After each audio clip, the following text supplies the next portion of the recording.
안녕하십니까. 월간 뉴스 박희석입니다. 오늘은 국민의힘 윤석열 대통령 후보에 대해서 얘기를 해보겠습니다. 윤석열 후보 중도층을 표심을 잡기 위해서, 그리고 기존의 국민의힘과는 뭔가 좀 색깔을 좀 달리 보이기 위해서 그런 얘기를 하는 것인지, 아니면 그 배우자 부인 김건희 씨 말대로 노무현 대통령을 너무 존경하고 어쩌고 저쩌고, 진짜 그게 진심인지 모르겠습니다만, 그 말할 때마다 무슨 김대중 정신, 노무현 정신 이런 걸 지금 윤석열 후보가 얘기하고 있지 않습니까? 근데 김대중 정신이 뭡니까? 그리고 노무현 정신은 또 뭡니까? 우리나라 역대 대통령 중에서 무슨 정신 할 수 있는 사람 한 두어 사람 정도 되지 않습니까? 그렇지 않습니까? 제 생각, 개인적인 생각입니다. 근데 아니 그냥 몰라서 묻는 건데, 정말로 김대중 정신은 뭐고 노무현 정신은 뭡니까? 그렇지 않습니까? 특히 지금 현재 이 집권 여당은 노무현 정권의 후계자를 자처했습니다. 이 문재인 정권, 노무현 정권을 계승하겠다 이렇게 했습니다. 그래서 이 노무현 정신은 과연 무엇인가? 이 노무현 정신이 무엇이길래 이 문재인 정권이 이렇게 됐는가? 문재인 정권이 이렇게 돼가지고 국민의 50% 이상, 60% 가까이가 정권 교체를 원하는가? 집권한 지 5년밖에 안 됐는데, 보통 이게 10년 주기론이 있었지 않습니까? 근데 5년밖에 안 되는데 벌써 정권 교체 여론이 훨씬 높다 그겁니다. 도대체 노무현 정신은 뭐였길래 저 노무현 정신을 계승했다고 하는 자들이 정권을 잡았는데 나라가 이 모양이 됐냐, 지금 이 생각을 하고 있는데, 윤석열 국민의힘 대통령 후보는 노무현 정신을 자꾸 언급하고 있고, 그 다음에 여당에서는 노무현 수사했네 안 했네 이런가, 수사한 바 없다. 아니 그러면 여러분들, 노무현 전 대통령 일가가 돈을 받았다는 건, 박연차로부터 돈을 받았다는 거는 노무현 대통령이 당시 뭡니까? 자기 홈페이지에다가 쓴 글입니다. 민주주의 2.0인가? 그 사람이, 그 노무현 전 대통령이 밝힌 겁니다. 자기 부인과 그 일가가 받았다고 돈을, 그거 알고 자기도 충격 받았다 이런 식으로 썼지 않습니까? 돈 받은 거 그럼 그게 불법입니까? 아닙니까? 그걸 수사는 당연히 해야 되고, 수사하다가 노무현 대통령이 스스로 목숨을 끊었기 때문에 그게 그냥 중단된 것이지, 그렇기 때문에 법적으로 어떤 진상이 안 밝혀진 것이지, 그게 무슨 노무현 전 대통령이 무슨 의로운 일을 하다가 어떻게 비극적인 죽음을 맞이한 겁니까? 수사해야지, 검사가. 물론 자기 소관 업무가 아니면 할 수가 없겠지만, 어쨌든 이 노무현 정신은 무엇인가, 이런 얘기를 하고 싶은데, 윤석열 후보가 개인적으로 존경하지 않든지 그런 걸 떠나서, 최소한 국민의힘 대통령 후보라고 한다면 이 노무현 정신을 운운할 수가 없습니다. 그리고 현재 우리 국민이 이 노무현 정권의 계승자라고 자처했던 문재인 정권 하에서, 아니 정권 교체 여론이 워낙 높지 않습니까? 그런 걸 감안하면은 대체 이게 무슨 전략인가 의문이 듭니다. 그리고 이제 본론으로 들어가면은, 더불어민주당의 이낙연 총괄선대위원장 있지 않습니까? 이 이낙연 총괄선대위원장이 예전에 노무현 정부 당시에 노무현 정권을 규정을 했습니다. 노무현 정권을 비판을 했습니다. 그 비판한 내용을 보면은 도저히 이 정권을 갖다가 계승한다느니, 아니면 무슨 노무현 정신 이런 거 운운한다느니, 더군다나 이 말이 국민의힘 대통령 후보의 입에서 나오는 거는 정말 어처구니가 없다. 이거를 얘기하고 싶습니다. 이게 좀 내용이 길 수도 있습니다. 왜냐면 이거 제가 2018년도인가?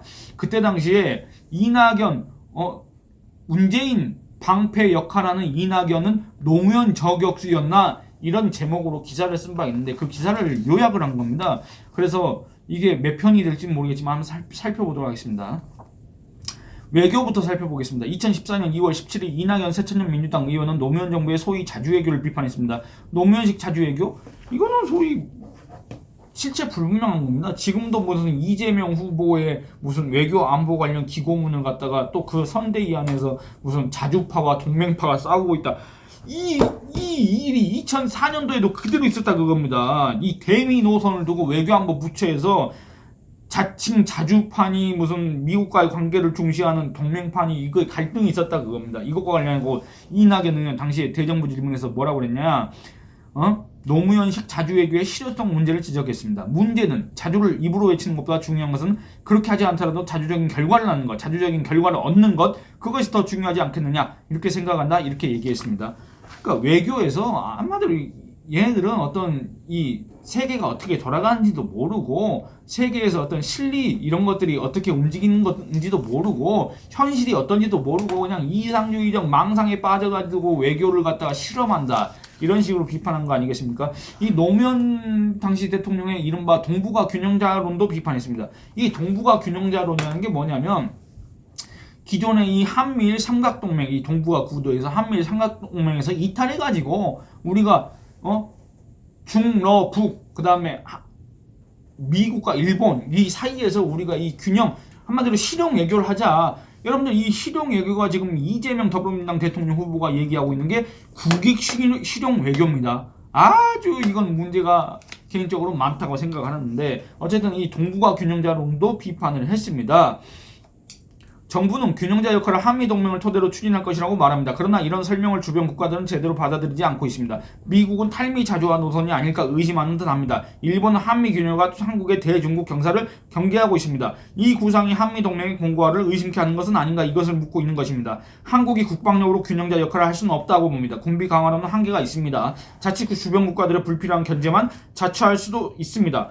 균형자 구상이 의미를 가지려면 주변의 열강들이 용인해야 됩니다. 그러나 어느 나라도 그런 반응을 보이지 않고 있습니다. 정부는 현실을 직시해줬으면 합니다. 대외관계에 손상은 쉽지만 그것을 복원하려면 많은 정성과 긴 기간이 필요합니다. 여러분들 그러니까 요약하면 외교 측면에서는 노무현 정부를 계승할 필요가 없다. 그리고 노무현 정신도 없다. 이렇게 얘기할 수 있지 않습니까? 국민 분열, 문재인 정권의 특기라고 많은 사람들이 생각하는 국민 분열, 소위 말하는 갈라치기, 요거에 대해서 이낙연 의원이 노무현 정부를 또 비판한 게 있습니다.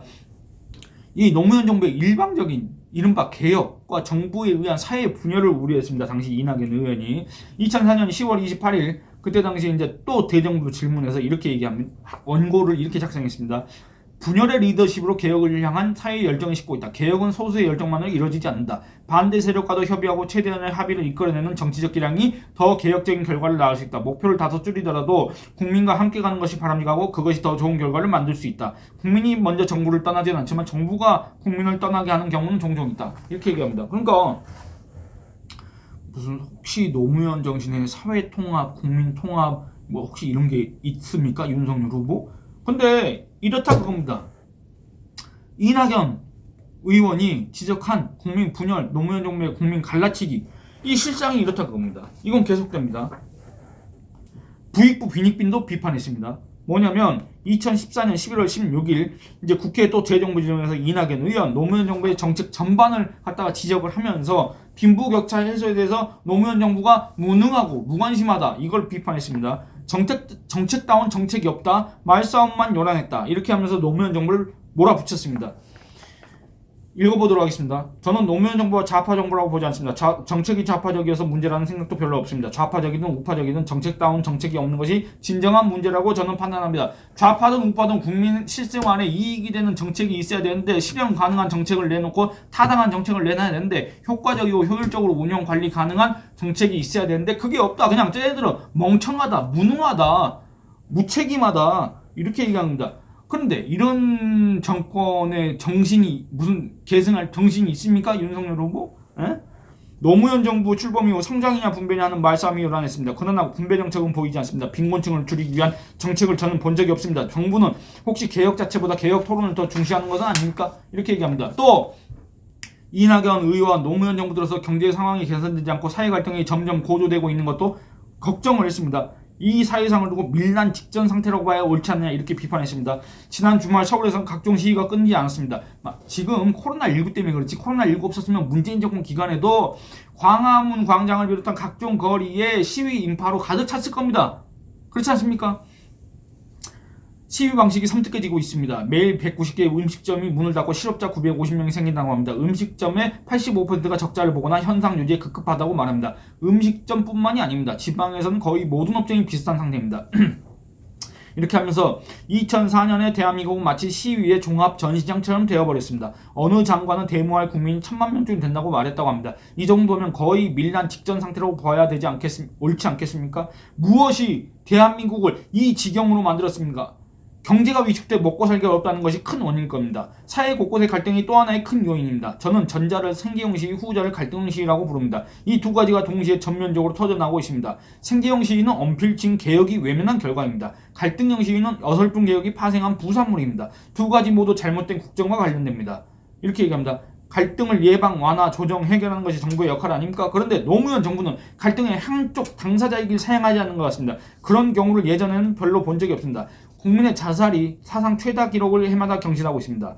빈곤, 좌절, 무력감, 혼란 등 여러 원인이 있었을 겁니다. 분명한 것은 그런 원인들이 줄어들지 않는다는 사실입니다. 개혁도 그 무엇도 자살의 원인을 줄여주지 못하고 있는 것입니다. 어쩌면 원인의 일부를 만들고 있는 것인지도 모릅니다. 그러니까 국민은 국민대로 다 분열시키지, 경제 성장은 못 시키고 국민 삶은 더 피폐해지지. 그러니까 길거리로 뛰어나와서 맨날 시위만 하고 있지. 그러니까 밀란 직전 상태가 돼버렸고 공무원들도 시위를 하고, 그 다음에 뭡니까, 국민들 자살률은 계속 올라가고 있는데 이 자살의 원인이 노무현 정부가 제공하고 있는 거 아니냐, 이런 식으로 이낙연 당시 의원이 지적을 했다, 비판을 했다, 그겁니다. 그러면 여러분, 이낙연 의원의 당시 시각을 그대로 인용을 한다면 우리가 이런 노무현 정권을 갖다 계승해야 되겠습니까? 국민의힘 대통령 후보라고 하는 윤석열 후보가 자꾸 노무현 정신을 언급해서 되겠습니까? 대체 노무현 정권에서 어떤 점을 본받아야 된다, 그겁니까? 노무현 정권을 계승했다고 하는 문재인 정권의 실상을 지금 5년 동안 쭉 봐왔으면서 자기 자신도 그렇게 체감을 했으면서, 그리고 지금 현재 유세를 다니면서 계속 이 문재인 정권의 문제점을 얘기하면서 노무현 정신을 얘기한다는 건 대체 뭔 얘기입니까? 그렇지 않습니까? 이해가 안 되는 겁니다. 그리고 다음 시간에 또 이거 이어서 얘기를 해보도록 하겠습니다. 예, 오늘 이만 줄이겠습니다. 감사합니다.